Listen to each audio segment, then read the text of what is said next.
Thanks for joining. I'll do a quick demo today on how to spin wool on a spinning wheel. So let's take a quick look here at my wheel. This is called a Majacraft. It's designed specifically for bulkier yarn, but I'm just going to show you your standard spinning on it.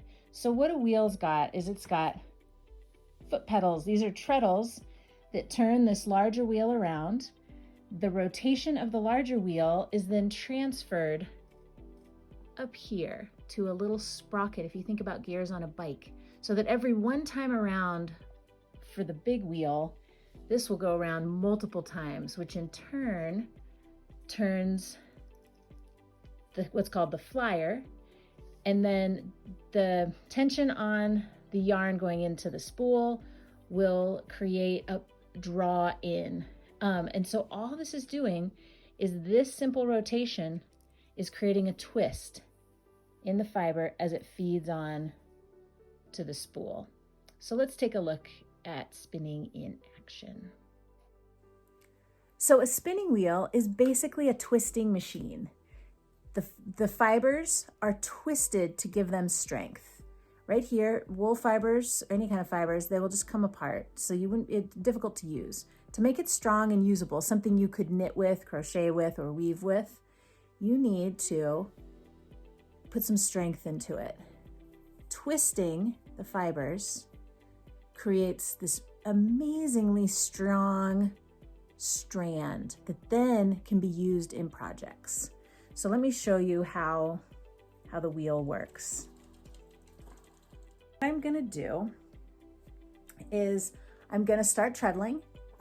To get the wheel going, I'm gonna spin to the right. You can spin either to the right or to the left. The kind of standard convention is to spin to the right. So we're gonna get the pedals going to the right, and then I'm gonna just overlay this fiber onto the part that had been unspun. And what I'm doing is something called drafting, is I am just, in some ways, feeding the fiber in and onto the spool. So spinning is I tell people it's like riding a bike, in the sense that it takes a little bit of practice to get the feel of it. It takes a certain kind of balance with your hands. And then once you've put in enough time practicing, and I'm not talking years or months, I'm talking hours, maybe days of practicing, you can really get a feel for it.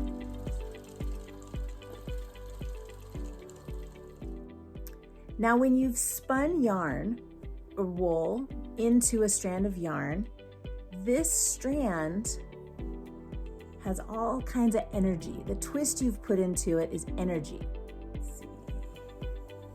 When there's tension on it, it just looks like a strand. See that? Take that tension off and it twists up back on itself. Take a look at that. So that gives you an idea of what this yarn's gonna look like when there's two strands plied together. There's balance. That's the twist kind of twisted back on itself, sort of nested, if you will, so that you have a yarn that's gonna be stable and in